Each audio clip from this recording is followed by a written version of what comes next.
दर्शकगण, श्रोतागण, भाई और बहनों, मातृशक्ति को नमन। खास, विशेष, अच्छा इंसान बनाने वाला, अच्छी शिक्षा देने वाला, नए नए टिप्स देने वाला, जीवन के निर्माण के संबंधी, लाइफ स्टाइल के संबंधी, स्वास्थ्य के संबंधी, धर्म दर्शन के संबंधी और हम कैसे विकास करें उनके संबंधी टिप्स देने वाला कार्यक्रम में आप सभी का हार्दिक स्वागत है, अभिनंदन है, सत्कार है। पुनरुत्थान कार्यक्रम में हम प्रतिदिन नए नए विषयों के साथ में प्रवेश होते हैं। तो आज हम एक ग्रेटनेस का विषय जो है आपके सामने प्रस्तुत करने जा रहे हैं। आज का विषय महान कौन।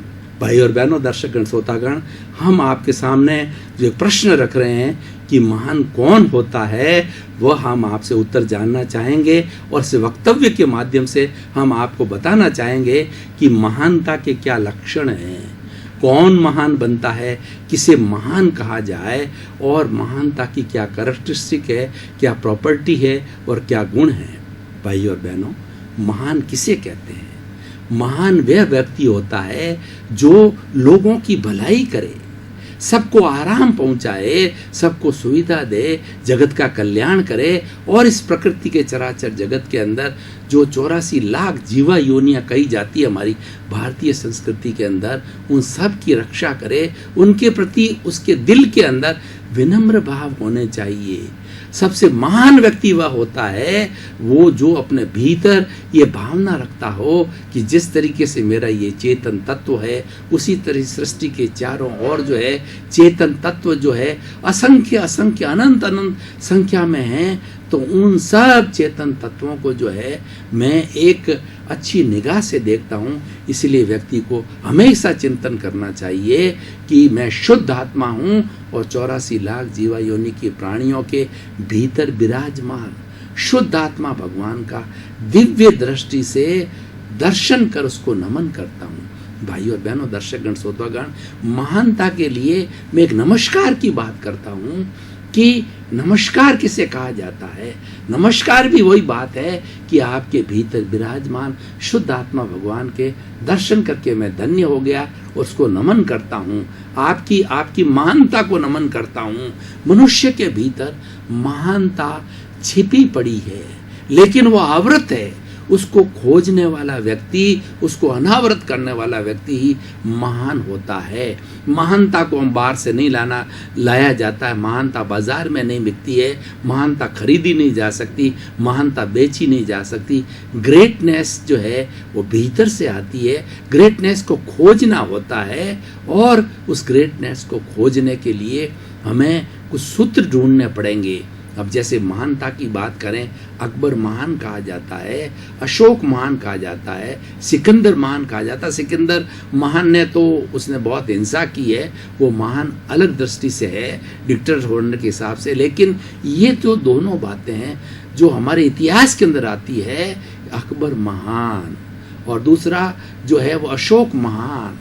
महान अशोक को क्यों कहा जाता है कि अशोक ने अपने पूरे परिवार को जो है बुद्ध धर्म, जो कि भारत का धर्म है, भारत में आज से 2500 वर्ष पहले भगवान बुद्ध ने इसको प्रारंभ किया। भगवान बुद्ध और भगवान महावीर समकालीन ही थे, मात्र उनके अंदर 250 वर्ष का अंतर था और दोनों ही बिहार की धरती पर पुष्पित हुए, पल्लवित हुए और वहाँ पर इसका उद्भव हुआ और इसको आगे बढ़ाया जाए। आज वर्ल्ड के अंदर दोनों धर्म जो है विश्व के धर्मों के अंदर आते हैं। तो ये महापुरुषों की देन है।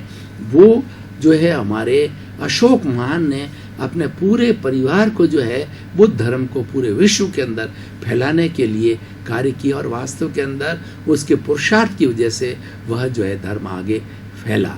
दूसरा, अकबर महान। अकबर महान कैसे बना कि जितने भी मुगल साम्राज्य थे उन्होंने हमेशा जो है हिंदुओं का तिरस्कार किया, हिंदुओं को बेइज्जत किया और हिंदुओं को कोई भी भातृत्व या भाईचारे के रूप में नहीं देखा।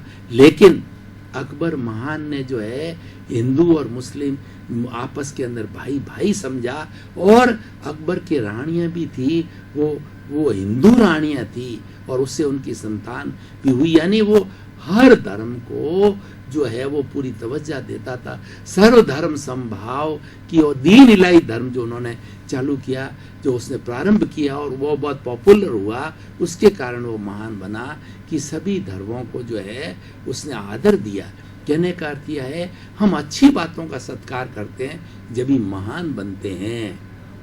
देखिए, हम साधारण व्यक्ति की बात कर रहे हैं, ये तो महापुरुष थे। एक साधारण व्यक्ति महान कैसे बन सकता है इस जीवन में? तो उसके लिए मैं 5 मुख्य सूत्र जो है आप देना चाहूँगा।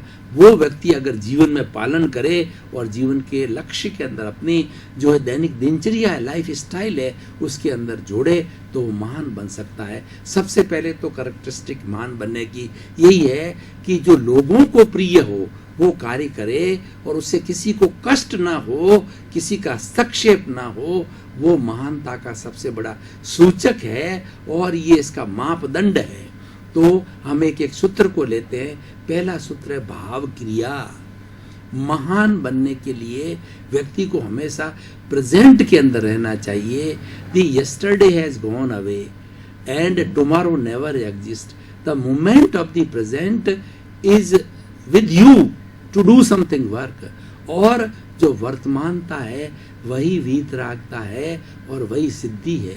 वर्तमान के अंदर जीने वाला व्यक्ति अपनी फुल एनर्जी जो है, फुल विटिलिटी है, फुल प्राण शक्ति है, उसका उपयोग करता है और उस कार्य के अंदर इतना संकल्पबद्ध हो जाता है, इतना दृढ़चित्त हो जाता है कि वह और कार्य एकाकार हो जाता है। खाने के समय खाना, पीने के समय पीना, सोने के समय सोना, बात के समय बात और लिखने के समय लिखना, वह उसके अंदर ऐसा खो जाता है कि ध्याता और ध्येय एक हो जाता है। तो वो भावक क्रिया कहलाती है और वही सबसे बड़ा मेडिटेशन है, वही सबसे बड़ा धर्म है और सबसे बड़ा वो विकास का यही कार्य है। जितने जितने बड़े बड़े वैज्ञानिक हो या जितने बड़े बड़े आध्यात्मिक पुरुष हो, उन्होंने जो कोई खोज की है, क्योंकि जो वैज्ञानिक होता है वो पदार्थ की खोज करता है और ऋषि महात्मा होते हैं वो अध्यात्म की खोज करता है, वो आत्मा की खोज करता है, वो सेल्फ रियलाइजेशन की बात करता है, ब्रह्म ज्ञान की बात करता है और उसके बाद के अंदर जो ज्ञान की बात करता है। तो वो दोनों प्राप्त वो कर सकते हैं जो कि प्रेजेंट के अंदर रहते हैं। तो उसको प्रेजेंट में रहने को हम भावक क्रिया कहते हैं। और व्यक्ति इस तरीके का अगर अपने जीवन के अंदर एक सिद्धांत बना देता है तो वो महान बन जाता है। धीरे धीरे उसमें ऐसे लक्षण पैदा हो जाते हैं जिससे कि लोगों को लगने लगता है कि व्यक्ति बहुत पहुंचा हुआ है, व्यक्ति बहुत साधनाशील है और व्यक्ति के अंदर ऐसे गुण हैं जिसको कि महान कहा जाना चाहिए। दूसरा होता है भावक क्रिया के बाद दूसरा है प्रतिक्रिया विरति। देखिए, आज दुनिया में जितने बड़े झंझट होते हैं, चाहे बड़े लेवल के ऊपर देखें, एक देश दूसरे देश के साथ देखें, चाहे महायुद्ध की बात करें। प्रथम महायुद्ध जो है 1914 से 1918 के बीच में लड़ा गया और दूसरा महायुद्ध 1939 से 1945 के बीच में लड़ा गया। उसके पीछे कारण क्या था कि युद्ध जो है सबसे पहले व्यक्ति के दिमाग के अंदर जन्म लेता है। जो व्यक्ति जिसके पास के अंदर जो है वो कहना चाहिए कि सत्ता हो और वो व्यक्ति अगर उल्टा सोचने लग जाए तो युद्ध उसके दिमाग के अंदर जन्म लेता है, उसके अंदर अहंकार आ जाता है और वह दुनिया के अंदर सबसे बड़ा बनना चाहता है, उस देश को बड़ा बनाना चाहता है। तो वह अच्छा विचार नहीं है। तो ऐसा विचार आने वाले व्यक्ति के दिमाग के अंदर सबसे पहले जन्म लेता है। तो सारी बातें क्या होती है, प्रतिक्रिया से होती है। घर में छोटे स्तर पर तू मैं देखिए, आप जो है व्यवसाय के अंदर देखिए, आप दुकान पर देखिए, आप धर्म संस्थानों के अंदर देखिए, शिक्षण संस्थाओं में देखिए और पब्लिक प्लेसेस के अंदर देखिए, ये प्रतिक्रिया विरति होती है। एक व्यक्ति ने एक बात कही, सास बहू के बीच में जितने झगड़े होते हैं, भाई भाई के बीच में झगड़े होते हैं, वो एक व्यक्ति ने एक बात कही, दूसरे ने 4 सुना दी, तीसरे ने 8 सुना दी, उसने 16 सुना दी। इस तरीके से ये जो लेन देन है बातों का जो है, शब्दों का जाल चलता रहता है और व्यक्ति उलझ जाते हैं और इस कदर उलझते हैं कि ये नौबत आ जाती है, पुलिस तक की नौबत आती है, कोर्ट केस की नौबत आती है, हाथापाई की नौबत आ जाती है, मारपीट की नौबत आती है। इसलिए भाइयों और बहनों, महान बनना है तो व्यक्ति कोई कैसी भी प्रतिक्रिया करे, आपको तटस्थ रहना चाहिए, आपको मध्यस्थ रहना चाहिए और जितनी आवश्यकता हो मधुर बोलो, मीठा बोलो, सत्य बोलो और उतनी बात अपना शॉर्ट में करेंगे। व्यक्ति को इस समाज में जब रहता है तो व्यक्ति चुप भी नहीं रह सकता है, और चुप रहना भी नहीं चाहिए, क्योंकि कई बार चुप्पी जो है वो उल्टी गलत हो जाती है, लेकिन उसको इतना संक्षेप के अंदर जो है जवाब दिया जाना चाहिए कि वो प्रतिक्रिया विरति नहीं हो, उसके अगले के अंदर वो बात सही बात उसकी समझ में आ जावे। कई बार क्या होता है कि अगला व्यक्ति बहुत बड़े क्रोध के अंदर होता है। क्रोध एक तरह की अग्नि है, उस अग्नि के अंदर हम फिर वापस जो अपनी प्रतिक्रिया करने लग जाते हैं, तो अग्नि में घी डालने का काम करता है। उससे जो घी डालने से अग्नि वो दावा नल बन जाती है, वो प्रज्वलित हो जाती है। तो उस समय में आदमी को मौन रहना चाहिए, आदमी को शांत रहना चाहिए। जब सामने वाला बहुत फ्यूरियस हो, जब सामने वाला थक जाए बोलता बोलता, उस वक्त के अंदर उसको अच्छा परामर्श देना चाहिए, अच्छी बात बतानी चाहिए। ठंडा होने के बाद में तब वो रियलाइज़ करेगा कि जो इतनी मैंने बातें कही सब अनर्थक है, कोई व्यर्थ नहीं है, सार की बात ये है। तो भाई और बहनों, प्रतिक्रिया विरति का अर्थ यह है कि व्यक्ति को इतना ही बोलना चाहिए, सार की बात। और ऐसा शास्त्रों में कहा है, यद्यपि सत्यम लोक विरुद्धम ना चरणीयम ना चरणीयम। कई बार क्या होता है, हम प्योर सत्य बोल जाते हैं, तो प्योर सत्य भी जो है व्यक्ति के लिए घातक हो जाता है, किसी को नुकसान पहुंचाने वाला हो जाता है, किसी को पीड़ादायक हो जाता है। तो ऐसा सत्य भी नहीं बोलना चाहिए। हमें तटस्थता, मौन, मध्यस्थता और सारयुक्त बात हो, संक्षेप के अंदर करनी चाहिए। ये व्यक्ति जब इस तरीके का जीवन के अंदर अपना मूल्य बना देता है, अपनी नेचर बना देता है, अपनी प्रकृति बना देता है, तो व्यक्ति धीरे धीरे महान बन जाता है।